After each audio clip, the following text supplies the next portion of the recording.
네, 오늘 그 기초교육 공부하는 앞서 우리가 배운 내용과 더불어서 그 중에서도 가장 중요한 이 시대에도 가장 필요한 교리 공부 시간이 오늘인데요. 다들 어디 가셨는지. 네. 제일 중요한 지금 그 과정이라서 좀 기도하고 시작하도록 하겠습니다. 살아계신 하나님 아버지, 우리가 하나님을 믿고 또 이 세대를 분별하는 그런 믿음이 저희에게 있는지 우리 자신에게 물었을 때 확답하며 하나님 앞에 자신 있게 대답할 수 있는 이가 없는 줄을 압니다. 하나님, 우리의 부족함을 아오니 이 기초 교리 공부를 통해서 우리가 세대를 분별하고 참된 진리를 사수하는 그런 시간이 되게 도와주시옵소서. 이단들은 또 잘못된 교리를 가르치는 자들은 점점 득세해서 이 참된 교인들을 미혹하고 할 수만 있으면 마귀의 세력들과 합세하여 참 어려운 시대를 맞이하고 있는데, 이때에도 우리를 기르시고 참된 교리로 우리를 가르쳐 주시는 하나님의 말씀 앞에 우리가 다 나와서 말씀으로 변증하고 하나님이 가르쳐 주신 이 교리를 세워나가는 그런 교회가 되게 하여 주시옵소서. 아버지께서 이 시간도 함께 하실 걸 간절히 바라옵고 거룩하신 예수님의 이름으로 기도드리옵나이다. 아멘. 네, 정말 중요한, 나중에 영상으로도 남겨놓으니까요, 아주 중요한 부분이라 꼭 보시기 바랍니다. 오늘 하나님의 법령, 우리가 하나님의 법령에 대한 개념을 지난주 좀 배우셨고요. 하나님의 법령, 하나님이 통치하는 원리, 이렇게 한 문장으로 말하자면 하나님의 통치하는 원리를 말합니다. 그 법령의 특징도 배우셨고 이렇게 쭉 이어서 배웠는데요. 오늘은 이 하나님의 법령 가운데서 이 삼위일체 교리, 삼위일체 신 하나님에 대해서 우리가 정말 자세히 배워야 할 것입니다. 최근에 그 유튜브 채널에 대해서 제가 비판한 핸드아웃 만들어 놓은 것도 있는데 그 외에도 더 많아요. 더 내용을 더 추가해서 더 넣을까, 이렇게 보완 자료를 만들까도 싶었는데, 중요한 건 지금 우리가 그걸 분석하는 것보다는 이 교리가 마찬가지입니다. 예전에 우리가 19세기에 20세기죠. 19세기의 스펄전 목사님이라면 이제 20세기의 로이드 존스 목사님 경우 그 이단들과의 전쟁에서 우리의 태도는 어떻게 해야 될 것인가, 이단에 대한 충분한 분석과 해석을 하는 거 필요하지만 그보다도 우리가 가진 게 무엇인지 정확하게 아는 것이 이단을 대응하는 우리의 자세가 될 거라고 그렇게 교훈을 주셨는데요. 우리가 삼위일체에 대해서 제대로 알면 그 교리를 이해하고 또 그것을 잘 붙잡고 있으면 이단의 어떠한 공격에도 우리를 잘 방어해낼 수 있는 그런 체계가 잡힐 것입니다. 삼위일체 교리는 기독교 신앙에 대단히 중요한 교리입니다. 완전한 삼위일체 교리를 이해한다는 것은 사람이라면 그 어떤 사람도 그 이해력으로는 불가능합니다. 그러니까 누구든지 여러분 지금까지 삼위일체에 대해서 잘 모르셨어요, 저는 정확히 알아요 라고 말하는 사람은 다 이단이라 보시면 돼요. 삼위일체에 대해서 나는 확실히 아는데 여러분은 모르고 있었다? 이단입니다. 또 나는 삼위일체에 대해서 완벽한 교리를, 체계적인 교리를 나는 가지고 있고 가르칠 수 있다라고 말하면 그 사람은 이단입니다. 100%예요. 이거는 무슨 따지고 구분할 필요가 없이 100% 이단으로 보시면 돼요. 아시겠죠? 그래서 삼위일체에 대해서는 우리의 인간의 이해력으로는 이해할 수 없는 불가능한 것입니다. 그러나 삼위일체를 완벽하게 이해할 수는 없지만 삼위일체에 대해서 하나님이 성경 곳곳에 남겨놓은 그 증거를 통해 우리는 하나님의 존재를 이해하고 또 하나님의 삼위일체를 믿을 수 있습니다. 거기에 우리 신앙이 있어요. 그래서 하나님의 세계는 무한하심에 비해서 인간은 유한한 존재이기 때문에 다음에 그 성구들을 종합해 보므로 삼위일체 하나님에 대해서 이해를 우리가 조금 이해하고 믿을 수 있게 됩니다. 먼저 유일하신 하나님에 대한 구절입니다. 신명기 6장 4절에 이스라엘아 들으라 우리 하나님 여호와는 오직 유일한 여호와이시니라. 분명히 말씀하고 계시죠. 그래서 하나님은 유일하신 하나님이십니다. 다른 신이 없습니다. 신이라고 불리는 자들은 다 가짜예요. 사람이 만들거나 아니면 사람들의 상상이나 소망 가운데 자기 자신들의 소망을 담아서 만든 우상에 불과합니다. 그래서 하나님은 우리 하나님은 오직 유일하신 여호와이십니다. 이사야 44장 6절에는 이스라엘의 왕인 여호와 이스라엘의 구원자인 만군의 여호와가 이같이 말하노라. 나는 처음이요 나는 마지막이라. 나 외에는 다른 신이 없느니라. 우리가 잘 아는 그 십계명간에서 십계명의 제1계명이 뭐죠? 나 외에는 다른 신이 없느니라. 네, 이겁니다. 바로 이사야 44장 6절에 나 외에는 다른 신이 없느니라. 우리가 이것이 첫 번째 계명이에요. 하나님 외에는 다른 신이 없습니다. 그러니까 우리가 사실은 우리 기독교를 종교의 카테고리 안에다가 분리를 하잖아요. 종교 중에 한 종교. 그러나 우리는 종교가 아닙니다. 종교는 우상을 따르는 거예요. 따지고 보면 우상을 따르는 걸 종교라고 말할 수 있고, 기독교는 유일하신 하나님을 믿는 하나님 교죠. 하나님이 세우시고 하나님이 이끄시는 그런 우리 그 공동체입니다. 종교를 따지자면 불교도 있고 천주교도 있고 많아요. 근데 그런 우리는 종교 카테고리에 우리의 기독교가 들어간다는 것이 사실은 조금 불쾌한 거죠. 우리가 믿어야 되는 것은 오직 나 외에 다른 신이 없는 유일한 하나님을 믿는 것입니다. 또 마가복음 12장 29절 32절에는 예수께서 대답하실 때 첫째는 이것이니 이스라엘아 들으라. 주 곧 우리 하나님은 유일한 주시라. 서기관이 이르되 하나님 선생님이여 옳소이다. 하나님은 한 분이시오. 그 외에 다른 이가 없다 하신 말씀이 참이니이다. 다른 이가 없습니다. 예수님께서도 하나님을 향해서 오직 우리 하나님은 유일한 주라고 우리에게 분명히 가르쳐 주셨습니다. 그리고 네 번째 고린도전서 8장 4절로 6절에는 그러므로 우상의 제물을 먹는 일에 대한 우리가 우상은 세상에 아무것도 아니며 또 하나님은 한 분밖에 없는 줄 아노라. 비록 하늘에나 땅에나 신이라 불리는 자가 있어 많은 신과 많은 주가 있지만 그러나 우리에게는 한 하나님 곧 아버지가 계시니 만물이 그에게서 났고 우리도 그를 위하여 있고 또한 한 주 예수 그리스도께서 계시니 만물이 그로 말미암고 우리도 그로 말미암아 있느니라. 이 바울의 고백은 오직 하늘이나 땅이나 신이라 불리는 자들 많은 신이 있습니다. 무슨 신 일본에만 해도 뭐 8만 6천 개요? 8만 5천 개 신이 있다고 그러는데 8만 5천 개 정도면 거의 뭐 편의점 숫자 정도 될까요? 거의 은행 그 ATM기 숫자 모르겠어요. 하여튼 굉장히 많은 곳곳에 있는데 그런 많은 신과 많은 주가 아닙니다. 별 신이 다 있더라고요. 뭐 고양이가 이렇게 여러분 그거 있죠? 왜 어디 일본 식당 가면은 문 앞에 유리문에 이렇게 고양이가 이렇게 손 이렇게 해가지고 이렇게 움직이는 거 보셨어요? 그거 다 그 신을 모시는 겁니다. 사실은 그 신을 모시는 그 우상을 만들어서 이렇게 하는 거예요. 고양이를 굉장히 영물로 생각해가지고 그 믿는 신 중에 하나가 그런 걸 따지는 거거든요. 우상입니다. 근데 우리 하나님은 그런 분이 아니죠. 눈에 보이지 않지만 하나님은 창세 전에 우리를 위해 이 땅에 또 천지를 만물을 만드시고 또 한 분이신 예수님은 우리를 위해서 십자가에 못 박히시고 우리를 위해 또 독생자로서 십자가의 모든 고난을 당하시고 부활하셔서 우리의 소망과 믿음의 시작이요 완성을 이루신 분이 오직 예수님임을 우리는 믿어야 합니다. 에베소서 4장 3절로 6절에는 평안에 맺는 줄로 성령이 하나 되게 하신 것을 힘써 지키라. 몸이 하나요 성령도 한 분이시니 이와 같이 너희가 부르심의 한 소망 안에서 부르심을 받았느니라. 주도 한 분이시오 믿음도 하나요 침례도 하나요 하나님도 한 분이시니 곧 만유의 아버지시라. 세례도 하나요겠죠. 만유 위에 계시고 만유를 통일하시고 만유 가운데 계시도다. 주도 한 분이십니다. 주라는 건 주인 주자예요. 주인, 우리의 주인은 오직 한 분이심을 분명히 말하고 있습니다. 야고보서 2장 19절에는 내가 하나님은 한 분이신 줄을 믿느냐 잘하는도다. 귀신들도 믿고 떠느니라. 귀신들도 안다는 얘기예요. 귀신들도 압니다. 예수님을 알고 귀신들도 압니다.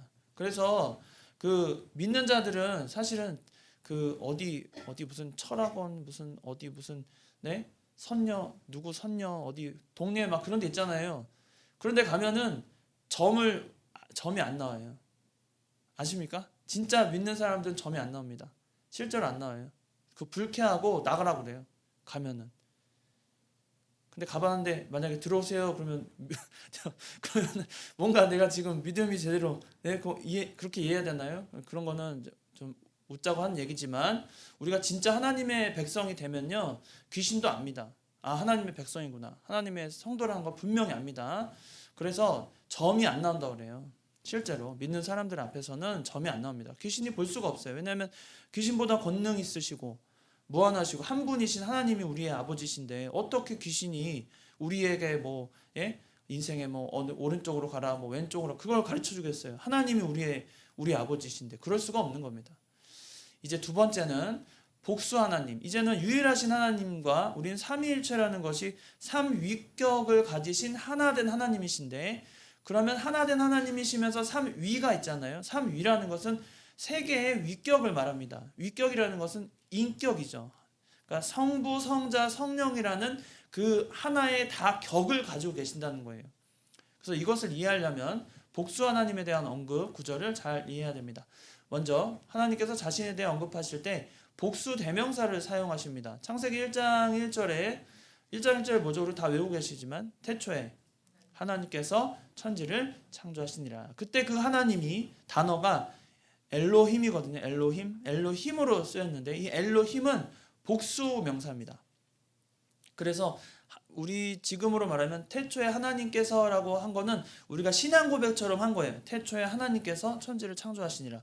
그런데 원어로 해석을 만약에 한다 그러면 태초에 하나님들께서 오히려 이렇게 하는 게 엘로힘을 강조할 수 있겠죠. 그러니까 복수의 하나님, 실제 하나님은 한 분이신데 위격의 삼위 하나님께서 천지를 창조하셨다. 그래서 요한복음에도 나오고 히브리서에도 나오는 그 하나님께서 천지를 창조하실 때 예수님이 거기에 계셨고 성령 하나님이 천지 창조하실 때 계셨다는 것이 분명하게 증거되는 단어가 바로 그 엘로힘입니다. 그래서 이 엘로힘에 대한 단어, 그래서 잘못 이단들은 엘로힘에 대한 설명을 자꾸 삭제해요. 언급하지 않습니다. 왜냐하면 자기들이 생각하는 하나님에 대해서 그 증거가 반증이 되니까 그렇게 할 수가 없거든요. 그래서 복수의 하나님을 증거합니다. 그래서 창세기 1장 26절에는 우리의 형상을 따라 우리의 모양대로 우리가 사람을 만들고 하나님께서 인생의 제6일차에 사람을 만들 때 우리의 형상이라고 그랬어요. 우리의 형상. 하나님, 나의 형상이 아니라 우리의 형상. 우리는 무슨 단어죠? 복수잖아요. 우리가 흔히 알듯이 우리 전체 여러 명, 2명 이상의 표현을 할 때 그 대명사 우리라는 표현을 쓰셔서 우리의 형상을 따라 우리의 모양대로 우리가 하나님을 만드셨다. 그러니까 유일하신 하나님이신데 우리라는 그 복수 대명사를 사용해서 증거하신 걸 보면 하나님은 한 분이신데 여럿이다. 그러니까 그게 삼위일체거든요. 근데 그것은 한 분이신데 삼위격을 가지고 계신다. 그것을 우리에게 증거하는 겁니다. 창세기 3장 22절에도 우리 중 하나같이 하나님 나와 같이가 아니라 우리 중 하나같이 이렇게 표현한 장면 있어요. 3장 22절에 그러니까 여기서도 우리라는 표현을 쓰셨고 창세기 11장 7절에는 자 우리가 내려가서 거기서 그들의 언어를 혼잡하게 하여 그들이 서로 알아듣지 못하게 하자. 무슨 사건이죠? 네, 바벨탑 사건에서 우리가 내려가서 그들로 하여금 언어를 혼잡하게 하자. 이사야 6장 8절에는 누가 우리를 위하여 갈꼬라고 했죠. 이 6장에 나오는 이사야의 그 사명장이잖아요. 이사야의 사명장에 내가 여기 있사오니 나를 보내소서 할 때 그때 천사가 그 수출 가지고 핀 수출 가지고 이사야의 입술을 대니 부정하다 아시죠? 이사야 6장 거기에 누가 우리를 위하여 갈고 할 때 우리가 누굽니까? 나를 위하여가 아니라 우리 바로 삼위일체 하나님을 위하여 누가 갈까라고 말씀하신 겁니다. 요한복음 17장 11절에는 거룩하신 아버지여 내게 주신 아버지의 이름을 그들을 보존하사 우리와 같이 그들도 하나가 되게 하소서. 요한복음 17장은 예수님의 대제사장의 기도거든요. 예수님의 기도가 대표적으로 두 가지가 있습니다. 주님이 가르쳐 주신 기도, 예수님이 제자들과 이후에 믿는 모든 백성들을 위해서 우리에게 가르쳐 주신 기도, 우리가 흔히 주기도문이라고 하는 기도문이 있고 대표적으로 요한복음 17장은 대제사장의 기도입니다. 거기에서 예수님께서 하나님께 기도 올리면서 하시는 말씀이 우리와 같이예요. 그러니까 예수님이 하나님이시니까, 또 하나님이 예수님이시니까 우리와 같이 그들도 하나가 되게 하소서. 그러니까 삼위일체의 그 삼위를 가지신 성부, 성자, 성령 하나님이 하나와 같이 되시고 우리로서 하나로 존재하시는 그 삼위일체의 신앙을 우리가 이해하고 또 받아들여야 합니다. 그러니까 믿는 거예요. 이해가 안 되죠. 우리는 인격이 있다고 하면 우리는 인격 하나의 한 존재라고 이해를 하는데 그 존재가 또 하나라고 하니까 그 다음에 이해하려고 하면 꼬이는 거예요. 우리 이성으로는. 근데 이것을 철저하게 우리가 이해하셔야 되는 게 이 삼위일체를 이해할 때 내 이성에 맞아야 삼위일체가 이해되니까 삼위일체를 이해해보자고 해서 거꾸로 내 이성에 맞춰서 삼위일체를 합리적으로 이해하자고 접근하는 법이 다 지금까지 역사적으로 단 한 번도 이단으로 정죄되지 않은 적이 없습니다. 현재에도. 이걸 가지고 어떤 뭐 예를 들면 큰 믿음 교회 같이 뭐 자신들이 생각하는 그런 주장을 펼치면서 또 신사도 운동하는 사람들처럼 자기들이 주장하는 바를 합리적으로 생각해서 그렇게 주장하는 것을 이단으로 정죄하지 않은 적이 단 한 번도 없어요. 역사적으로 기독교 전체 그 전통의 교리를 지키는 우리 교회 내에서는. 그래서 요즘에 들어서 그 유명한 사람들이 자기의 그 유명세를 가지고 이 자꾸 진리를 훼손하는 경우가 많이 생기고 있는데, 우리는 이 삼위일체에 대해서는 분명한 그 틀을 가지고 이해하고 받아들여야 됩니다. 이 이상의 설명을 할 수가 없어요. 하나님은 한 분이신데 또 위격이 삼위격으로서 서로 구분되십니다. 그러니까 한 분이신데 구분되신다. 이게 끝이에요. 우리는 삼위일체에 대한 설명이 이 이상으로 갈 수가 없습니다. 근데 이걸 가지고 자꾸만 무슨 모달리즘이라고 그래서 이제 하나님이 이제 이렇게 표현하는 이단들도 있어요. 예를 들면 우리 장로님이 교회에서는 장로님이신데 집에서는 한 아버지시고 직장에서는 사장님이시고, 예? 그런데 장로님은 한 분이시다. 이단입니다. 그렇게 이해하시면 안 돼요. 굉장히 이해하기 쉽죠. 그렇게 하면 그런 거보다 맞아 이거야 삼위일체 이거야 그렇게 이해하면 그거는 이제 모달리즘이라고 그래서 맞지 않고요. 이단입니다. 그게 맞지 않아요. 그리고 또 하나는 태양을 가지고 설명한 경우 있어요. 어떤 목사님, 제가 누구라고 말 못하겠지만 아주 잘못된 그 표현으로 태양이 있는데 우리가 눈으로 보는 태양이 있죠. 그리고 우리가 느끼는 태양이 있죠. 밝은 그 밝기와 그다음에 두 번째는 에너지 있잖아요. 뜨거운 거. 태양이 존재하는데 우리가 눈으로 보는 태양이 있고 느껴지는 열기가 있고 눈으로 밝은 게 있잖아요. 근데 태양은 하나예요. 맞죠? 설명이 제대로 된 것 같아요. 이것도 이단입니다. 이것도 삼위일체를 바르게 설명한 게 아닙니다. 제가 분명히 말씀드리는데 태양을 가지고 설명한다? 이단입니다. 그리고 역할로 설명한다? 이단입니다. 모든 게. 또 하나 요즘에 나오는 것 중에는 성령에 대해서 예수님이 여기서도 말했잖아요. 그 아까 요한복음 17장 우리와 같이라고 했을 때 예수님이 자기를 하나님과 신격화한 거잖아요. 그러니까 이거를 반대하는 세력들이 있었죠. 그 시대에도. 누가 있어요? 사두개인과 바리새인들. 그들이 예수님을 보고 너가 지금 신성 모독했다고 해서 예수님을 십자가에 못 박은 거잖아요. 그들과 같이 그 오류에 빠지지 않으려고 예수님은 하나님과 한 분이시로서 두 하나님이 계시고 성령은 이름도 없고 격도 없는 것 같이 성경에 나오니까 성령은 언제나 그 안에 계신다. 그래서 삼위일체다. 두 하나님의 삼위일체다. 이렇게 주장하는 게 최근에 나온 박진영의 주장인데 옳지 않습니다. 이단이에요. 철저하게 이단입니다, 여러분.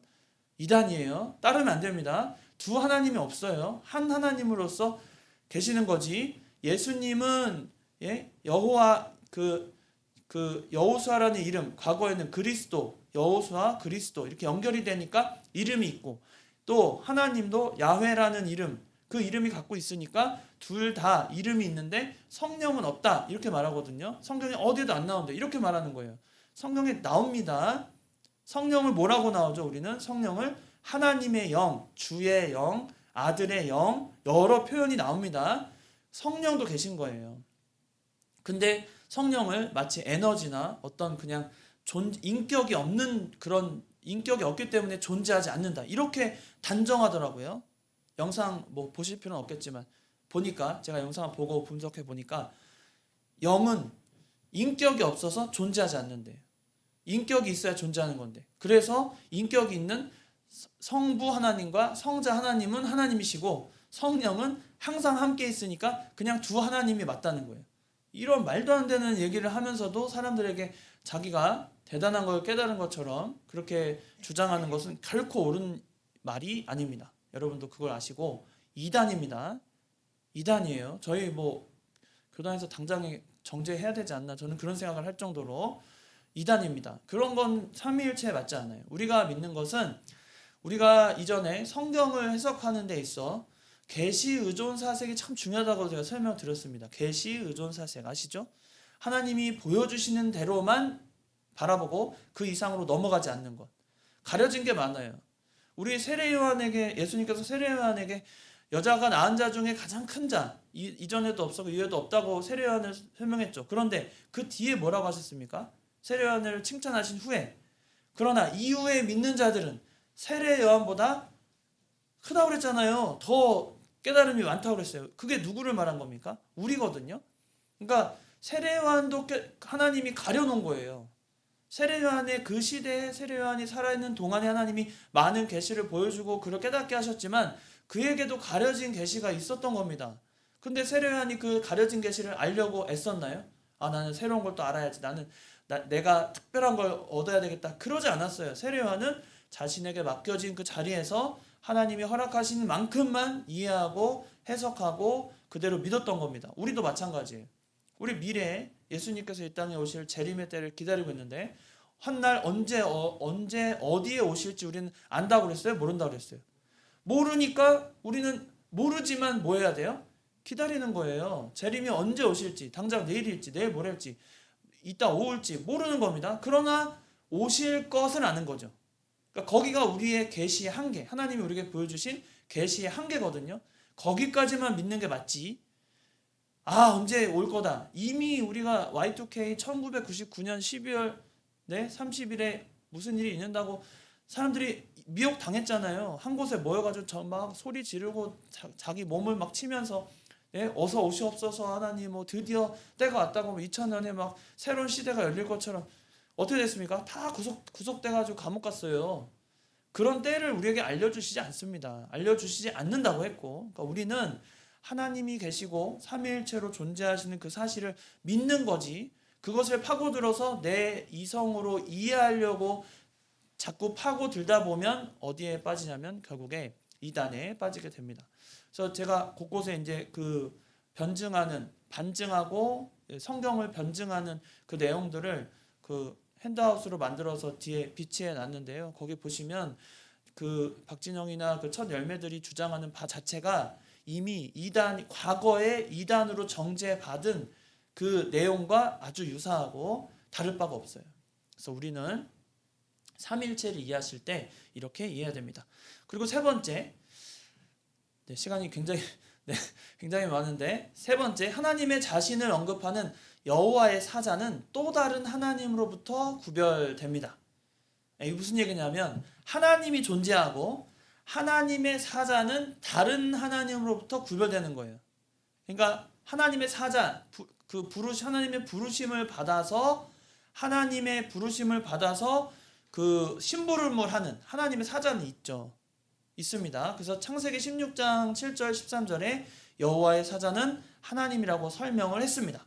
또 다른 하나님, 그러니까 성부 하나님이 성자에게 명령을 하고 순종하라고 해서 성자 하나님이 성부의 명령을 따라 십자가에 못 박히셨죠. 그와 같이 여호와의 사자라고 말할 때 이것을 하나님이라고 설명하는 창세기 16장 7절 13절이 나오고, 18장 1절로 21절에는 세 사람으로 표현했는데 그걸 하나님이 나타나심이라고 설명했습니다. 그러니까 이것을 다 들어서 하나님은 한 분이신데 세 인격, 다른 하나님으로 구별되는 하나님으로 존재하시는 거예요. 그래서 우리는 성부 하나님도 믿고 성자 하나님도 믿고 성령 하나님도 믿어야 하는 겁니다. 성령 하나님이 어떤 다른 하나님보다, 그러니까 성부나 성자는 성경에 곳곳에 자주 등장하고, 좀 말하자면 예수님 같은 경우도 실제로 공생의 기간이 있으셨잖아요. 그리고 하나님도 창세 때 아담과 대화하고 아브라함과 대화하시고 이런 면이 있었잖아요. 사람과 뭔가 소통하는 면이 있었는데 성령은 뭔가 어떤 다른 존재 아니냐, 이렇게 이해하면 안 된다는 거예요. 성령도 지금도 존재하시고 우리와 함께 하시면서 삼위일체 하나님으로서 존재하신다. 인격을 가지신 하나님으로 믿어야 됩니다.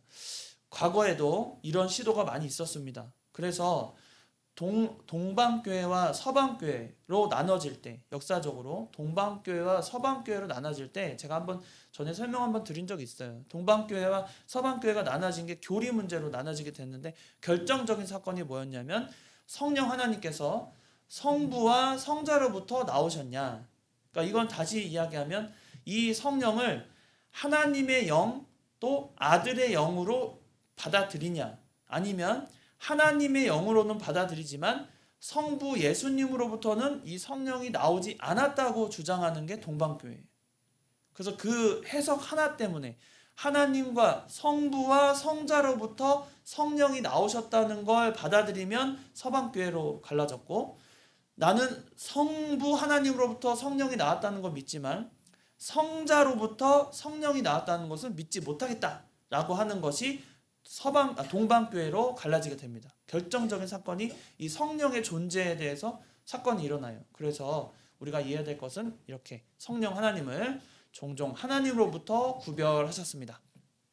이사야 48장 16절에 성자와 성령을 보내겠다. 성자와 성령을 보내신다고 그랬죠. 누가요? 성부 하나님이. 그러니까 이미 삼위일체 하나님께서 하나님을 보내신 겁니다. 이사야 59장 21절에도 성부께서 성령을 내 위에 두시겠다. 이미 성령은 과거의 성령만 계시지 않고, 그러니까 신약 시대에만 성령이 계신 게 아니라 구약에도 성령의 역사는 분명히 있습니다. 우리가 오해하시면 안 돼요. 성령이 항상 계시고 항상 역사하신 겁니다. 이사야에 나오잖아요. 이스라엘이 성령을 근심케 하였다. 성령 하나님을 근심케 하였다고 말하고 있습니다. 삼위의 각 위, 이격이 하나님이심을 언급합니다. 요한복음 6장 27절이나 베드로전서 1장 20절, 특별히 베드로전서 1장 20절에 썩을 양식을 위하여 이러지 말고 영생하도록 있는 양식을 위하여 하라. 이 양식은 인자가 너희에게 주리니, 인자는 하나님 아버지께서 인치신 자니라. 그 인자가 누굽니까? 인자가 너희에게 주리니, 인자는 하나님 아버지께서 인치신 자니라. 예수 그리스도께서 이 땅에 오셔서 우리에게 영의 양식, 구원의 양식을 우리에게 주시게 됩니다.